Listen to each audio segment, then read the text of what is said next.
Boa noite. Antes de falar do tema de hoje, e agradecer, logicamente, pela oportunidade de estar aqui novamente, rever tantos rostos amigos, né? É sempre um prazer vir à Casa Eduardo Monteiro. Hoje é 20 de maio. Estou falando da referência porque hoje a gente está tendo o privilégio de gravar e a gente está colocando no YouTube depois as palestras, porque a gente tem que, acreditando numa coisa, divulgar para as pessoas o máximo que a gente pode. Então não é um mérito do palestrante, além de tudo é uma obrigação de estar divulgando, porque isso a gente também tem que fazer no nosso dia a dia, na medida que as coisas vão acontecendo e a gente tem a condição de passar alguma informação para alguém que seja produtiva, principalmente sobre coisas da nossa doutrina, é importante que a gente o faça. Antes de entrar no tema especificamente, eu gostaria que vocês pensassem um pouco qual o sentido de vocês estarem aqui hoje, qual a razão que vocês vieram hoje. Será que vocês vieram para ver o Nestor falar, o Aidar falar, que fala bem? Será que vocês vieram para fazer um tratamento? Qual que é o sentido que a gente vem toda terça-feira nessa casa acompanhar os trabalhos daqui? E aí eu conto uma historinha do Chico, nosso grande amigo Chico. Ele foi convidado uma vez para fazer uma festividade numa casa espírita que estava completando 50 anos. É no interior do estado de São Paulo, quase divisa com Minas. Ele se comprometeu num determinado horário no sábado, está lá. Só que ele fez uma recomendação para o dirigente da casa. Como ele já era uma pessoa muito conhecida, então ele pediu assim: por favor, não divulguem para as pessoas que eu estou indo lá. Fica isso em nosso segredo. O dirigente falou: tudo bem, pode ficar tranquilo. Aí quando ele chegou na cidade dele, ele em segredo contou para um amigo, que por sua vez contou para outro amigo em segredo. E assim foram contando todas as pessoas em segredo que o Chico vinha. O que aconteceu no dia da festividade? A cidade inteira estava esperando o Chico. A polícia já estava na rua para ajudar o Chico a entrar no centro, para organizar as pessoas. E aí ele foi, entrou na casa, no centro, um centro grande, pinhado de gente, não cabia mais ninguém, pessoas na janela, lá fora, tiveram que colocar um alto-falante lá fora para as pessoas ouvirem. E depois que fizeram a oração, deram a oportunidade do Chico falar. Aí ele falou assim: eu sei porque todo mundo está aqui, como eu também estou aqui, porque nós estamos com saudade de Jesus. Todos nós aqui estamos com saudade de Jesus. Aí eu questiono: será que nós não estamos com saudades de Jesus quando a gente vem para essa casa? Onde que a gente encontra Jesus?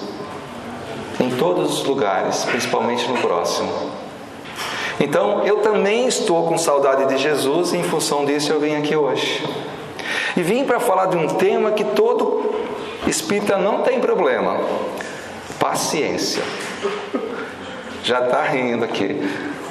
Tem alguém que não tenha problema de paciência nessa vida atribulada, corrida que a gente tem? Os problemas de trabalho, problemas no lar, problema de trânsito. Será que nós todos estamos vacinados e não temos problemas de paciência? É isso que a gente vai tentar ver hoje, tá? E logicamente, quando eu venho fazer uma palestra, no meu íntimo, eu já peço a Deus: Deus, dê paciência para as pessoas para me aturar nesses 30 minutos que eu vou falar. Porque senão elas dormem, não acrescenta nada. Eu estou tentando ser instrumento, mas tenho muitas deficiências. Então eu peço às pessoas que tenham paciência. Assim como nós temos que ter paciência com as deficiências dos outros. Então, dentro do aspecto que vocês vão ter muita paciência, eu queria começar dizendo que paciência é uma palavra que quer dizer ciência da paz. Que ninguém pode ter paciência se não estiver em paz interiormente. Mas espera aí, eu tenho que estar em paz sempre? Mas eu não consigo. É duro aturar as pessoas. Haja paciência, não é isso que a gente fala, né? Haja paciência para me aturar aquela pessoa.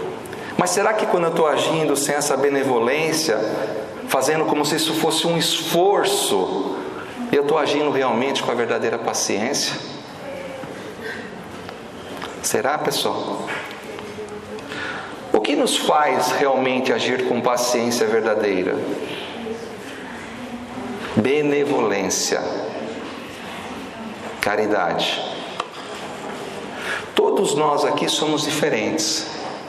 Se nós pegarmos duas pessoas, dois gêmeos idênticos, fisicamente eles podem ser iguais, mas internamente, dentro do seu crescimento espiritual, são pessoas diferentes.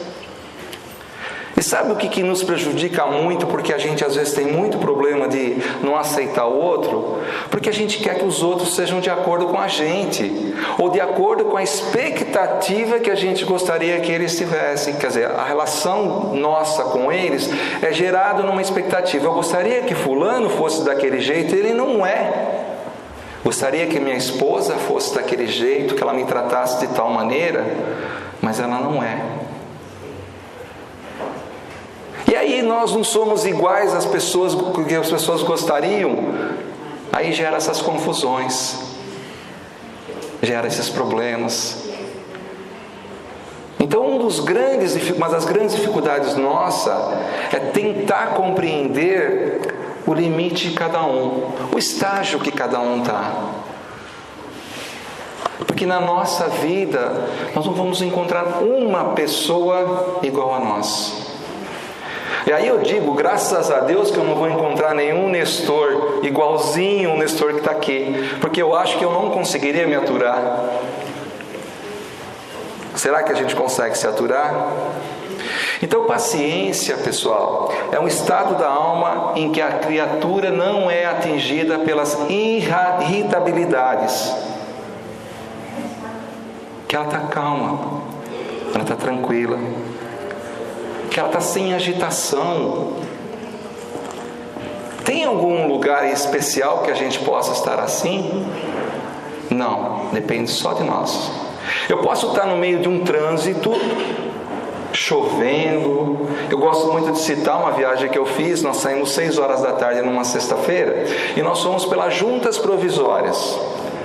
Você sabe que é ir nas juntas provisórias 6 horas da tarde numa sexta-feira, tendo um feriado na segunda, nós gastamos naquele trechinho, eu, minha esposa e meu filho, mais de 40 minutos. Mas como a gente estava em paz, a gente estava brincando, a gente estava conversando, estava ouvindo uma boa música, aquilo passou como se fosse 10 minutos. E eu começava a observar as pessoas nos carros ao lado, nos caminhões, a irritabilidade deles. Se eles pudessem passar por cima dos outros, eles passavam. O que difere um carro do outro? O bem-estar num lugar e o mal-estar no outro. É a nossa paz interna. Quando a gente está bem, quando a gente está em paz, as coisas passam rápido. Quando você está num ambiente gostoso, você se sente bem ao lado das pessoas, você está fazendo aquilo que gosta, as coisas não passam rápido. A gente tem a impressão que o tempo voa. Agora vamos num lugar que a gente não gosta. Vamos supor que eu sou obrigado a assistir uma aula de química. Para mim uma aula de química é um tormento. A aula vai ter 40 minutos, para mim vai dar a impressão que ela vai ter 2 horas, 3 horas. Não passa. Aquilo vai impacientando a gente. Então ter essa paciência, esse equilíbrio interno é condição fundamental para a gente poder estar bem. E se a gente está bem conosco, é aí que nós vamos conseguir estar bem com as outras pessoas. Porque eu não posso estar bem com as outras pessoas se eu não estiver bem comigo, se eu não estiver equilibrado. O paciente é aquele que entende que os erros dos outros é fruto do estado de ignorância porque passam muitas pessoas. É aquela questão da expectativa. Dentro da nossa doutrina nós temos uma visão, às vezes errada, que o espírita é melhor do que os outros. O espírita não é melhor do que os outros. Eu digo que o espírita tem mais condições de saber o que é certo ou errado, porque a nossa doutrina é de fé raciocinada. Vocês já ouviram essa história várias vezes, né? A nossa doutrina é de fé raciocinada. Dentro da nossa doutrina nós temos explicação por todas as coisas que acontecem na nossa vida, inclusive sobre as divergências entre as pessoas. Não é uma doutrina magnífica que nos ampara, que nos ajuda, que nos orienta? Quando a gente age com a verdadeira paciência, a gente perdoa o outro com amor. Aquele amor verdadeiro. Aquele amor de quem quer o bem. Nós temos Jesus como o nosso maior modelo de paciência.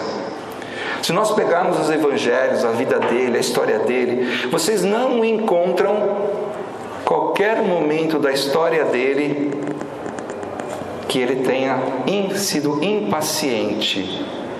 Uma vez estava falando isso, um rapaz na plateia falou assim: mas no dia que Jesus expulsou os vendilhões do templo, ele não se tornou impaciente naquele momento?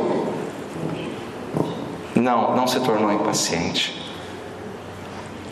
Se nós temos um filho que está atravessando na rua, 3, 4 anos de idade, e a gente vê um carro que vai atropelá-lo, a gente vai dizer assim para a criança, dizer assim: filhinho, toma cuidado, o carro vem vindo, ele vai te atropelar. O que a gente vai fazer? A gente vai dar um berro, a gente vai chamar a atenção e pular até na frente do carro para salvar o nosso filho.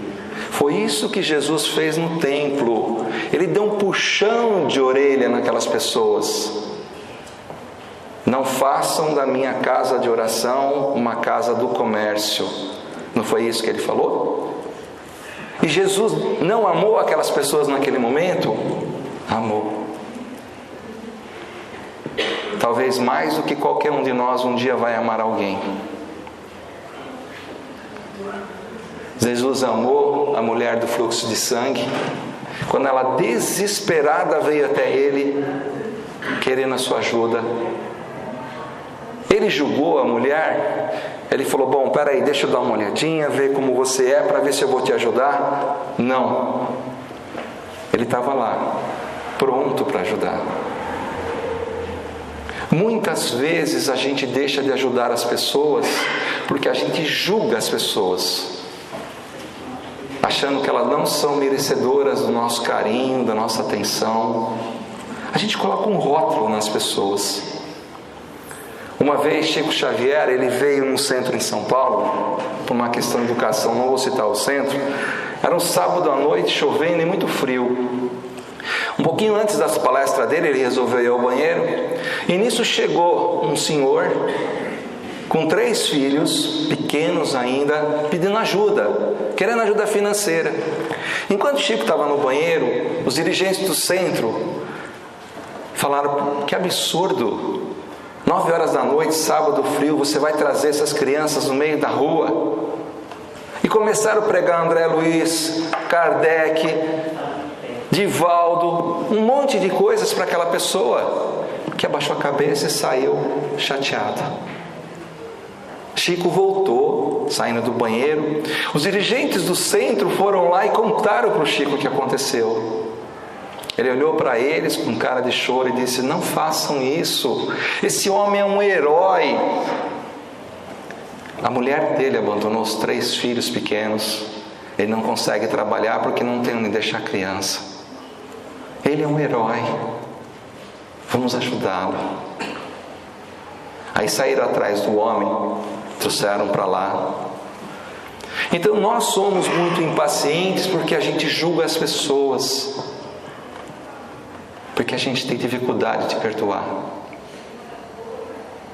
Já falei para vocês, a gente tem uma casa de repouso aqui em São Bernardo, e lá a gente tem muito doente com Alzheimer, aquela doença do esquecimento, né? A gente diz que é o alemão mais famoso que tem na história da humanidade, é o tal do Alzheimer.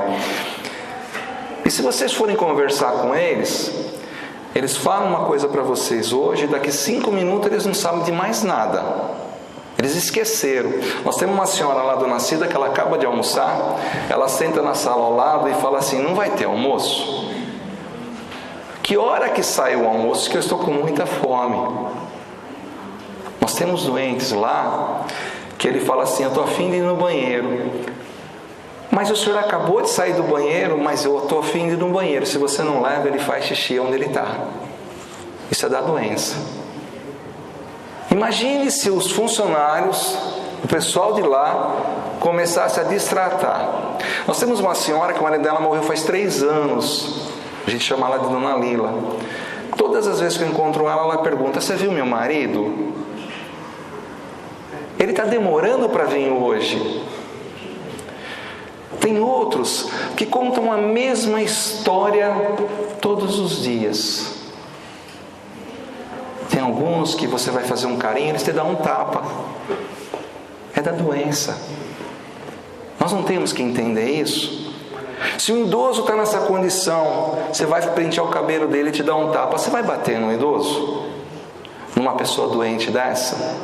Não, nós não vamos bater. E por que a gente não bate? Porque a gente sabe que é da doença. Agora, como espíritas que somos, sabendo da evolução de cada um, que todos nós somos diferentes, quando a gente vê alguém fazendo mal para alguém, por que nós não consideramos eles como doentes também? São doentes espirituais. São pessoas que não sabem naquele momento o que estão fazendo. Por que a gente não trata elas com todo respeito, da maneira como elas precisam? Por que a gente não denota nosso carinho, nosso amor, nossa caridade? Por que a gente julga? Ele é assim. Está vendo aquele bandido?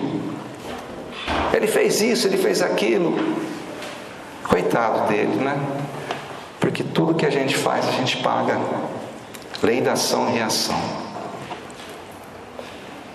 Aquilo que nós fizermos nessa vida, se nós não formos, não digo punidos acho que é uma expressão tão forte, né? Se nós não pagarmos aquilo que a gente fez aqui, a gente carrega para outra. E da mesma forma que nós viemos para cá, já com débito junto a Deus.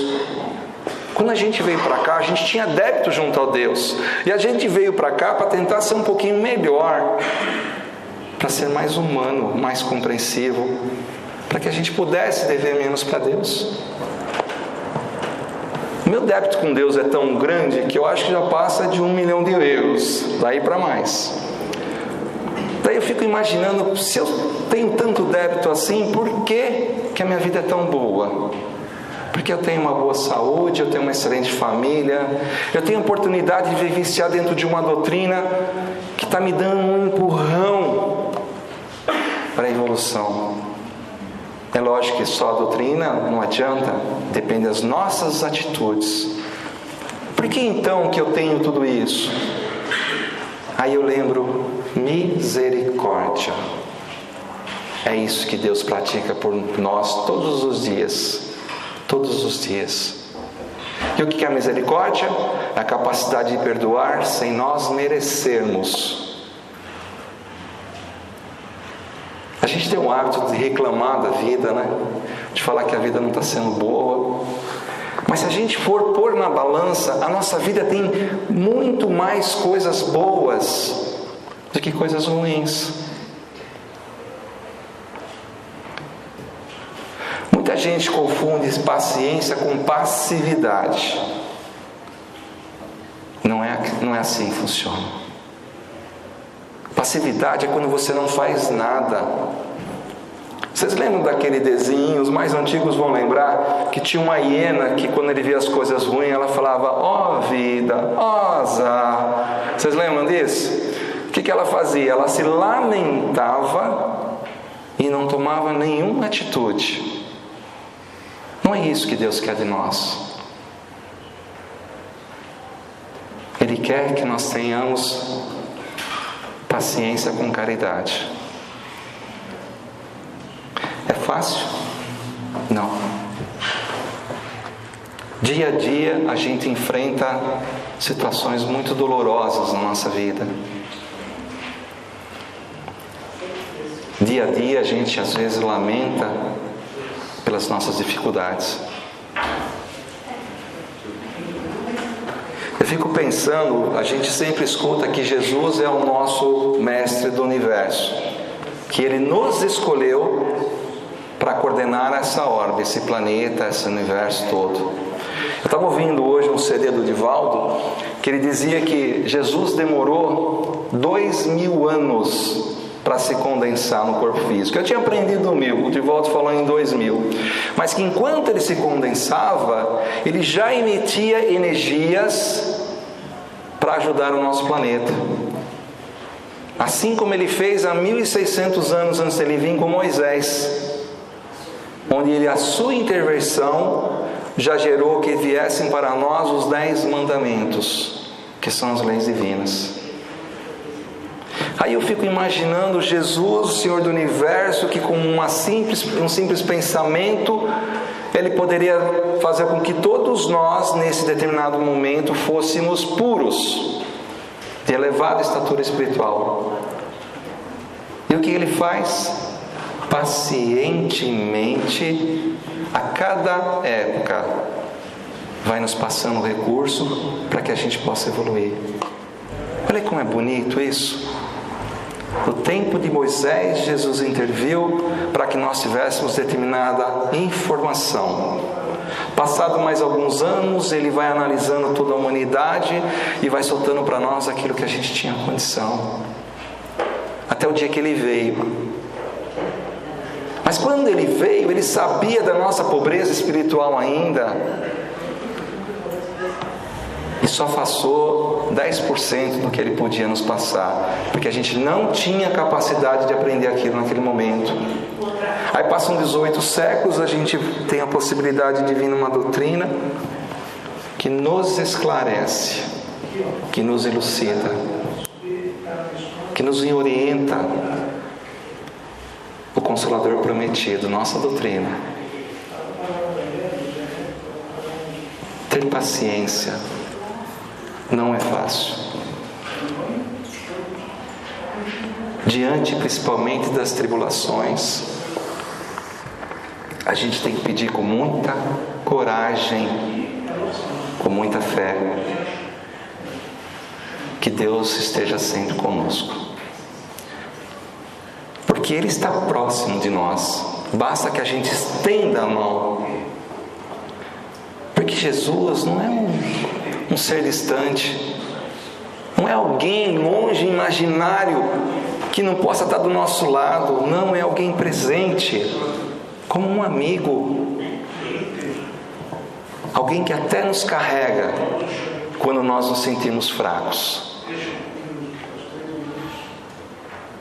que conhece nosso nome, sabe os nossos defeitos, sabe as nossas limitações. Quando eu pego o Evangelho, eu não sei qual a impressão que vocês têm, mas eu sinto que naquele Evangelho Jesus está falando comigo, Ele está me mandando um recado, como alguém próximo, alguém que nos ama, alguém que vai nos ajudar sempre, porque a gente precisa muito dele. Nós somos testados nos momentos mais difíceis a termos paciência e mostrar a nossa verdadeira dignidade moral. Maria, mãe do nosso mestre, eu fico imaginando, às vezes a gente vê uma pessoa sendo punida materialmente com alguma coisa, cometeu um delito, cometeu um erro, uma falha, um assassinato. E a mãe, por mais que ela saiba que o filho dela não seja bom, ela também sofre. Que Chico diz que a maternidade é um segredo entre só Deus e a mulher, que só elas conhecem, só elas têm condições de responder. E Maria, vamos imaginar a cena, ela está lá no Calvário, olhando para cima, vendo o filho dela crucificado, por uma coisa que ele não fez, injustiçado, ela fica lembrando, segundo diz Humberto de Campos, dele pequenininho, correndo na casa, pulando, como qualquer criança, que aos 8 anos ele é encontrado na esquina da casa dele, na beira da estrada, conversando com 2 malfeitores e dizendo para eles: não façam isso. Segundo Humberto de Campos, Jesus consolava as pessoas com 12 anos de idade, 13 anos de idade, dava alento para elas. Mas ele estava ali, no pé do madeiro, sendo crucificado. Segundo Humberto de Campos, depois que Jesus morreu, Maria foi morar em Efésios, que era uma cidade nas proximidades. E ao contrário do que a gente possa pensar, as pessoas, quando souberam que Maria estava lá, ninguém foi lá para perguntar para Maria se ela precisava de alguma coisa. Ninguém foi para dizer para ela se ela queria um apoio, consolá-la por ter perdido um filho. Ninguém fez isso. Sabe o que as pessoas fizeram? Todas foram pedir conselho para ela. Foram passar suas dificuldades, foram passar seus problemas. E Maria, mesmo como mãe, como ser humano que era, com aquele coração dorido, atendia todas as pessoas, sem nunca reclamar. Passou-se alguns meses, ela já tinha atendido dezenas de pessoas num sábado, e quando ela se preparava a ir embora, chegou um último peregrino. Então ela já fechou os olhos e queria ouvir o que essa pessoa tinha para dizer para ela. E para sua surpresa, ela começa a ouvir desse peregrino o quanto Deus era bom, quanto Deus se preocupava com a gente, que a vida não terminava com a morte. Ela abre os olhos em lágrimas e reconhece a Jesus. Jesus veio conversar com ela. Ela, no instinto, quer se ajoelhar aos pés dele e ele não permite. Ele se ajoelha aos pés de Maria. Lhe agradece pela mãe maravilhosa que foi, pela paciência que ela teve de lidar com todas as situações difíceis. E lhe convida para ser a rainha do seu universo. Segundo Humberto de Campos, naquela noite, Maria desencarna. E que uma multidão de anjos celestiais estavam ali recebendo ela,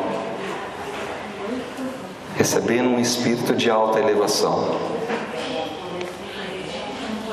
Paciência. Esse é uma das grandes dificuldades nossas na nossa vida. Que com o amor é muito mais fácil de fazer. Tenhamos sempre muita bondade no nosso coração, muita benevolência. Vamos entender que todos nós que estamos aqui nesse planeta não somos pessoas más. Ainda temos algumas maldades, uns mais, outros menos, Mas que o objetivo da nossa vida é sermos pessoas de elevada moralidade. Porque Deus nos fez para sermos felizes. E nós temos tudo ao nosso alcance para realizar isso. Paciência, meus irmãos. Paciência, meus amigos. Que Deus sempre esteja presente na nossa vida, como sempre está à nossa disposição, ao nosso lado. E Ele se alegra quando nós estamos alegres. E também se entristece quando a gente fica triste. Assim como faz quem ama verdadeiramente o outro. Temos muita paz na nossa vida. Somos abençoados, sim. Pela nossa doutrina, pela nossa comunidade aqui que hoje estamos. Pela espiritualidade dessa casa que conduz a gente ao entendimento. Pelos nossos mentores que têm uma paciência danada com a gente. Imagine se a gente estivesse na posição dos nossos mentores e toda hora ele estivesse falando assim: Nestor, não faz isso, Nestor, não faz isso, Nestor, não faz isso, e eu faço diferente. Nestor, não faz isso. Eu sempre brinco com as pessoas que ser paciente é que nem aquela mocinha do GPS do carro. Você está andando, ela fala assim, a 100 metros entra à esquerda. Você faz o quê? Você entra à direita. Ela se irrita com a gente? Não. No mesmo tom de voz ela fala assim, nova rota. Entrar na segunda direita, faça o contorno. Não é assim que funciona? Vamos ser a mocinha do GPS, pessoal. Vamos tratar as pessoas da mesma maneira em todos os momentos. Muita luz e muita paz a todos nós. Que Deus continue nos abençoando, nos protegendo, nos amparando. Que assim seja.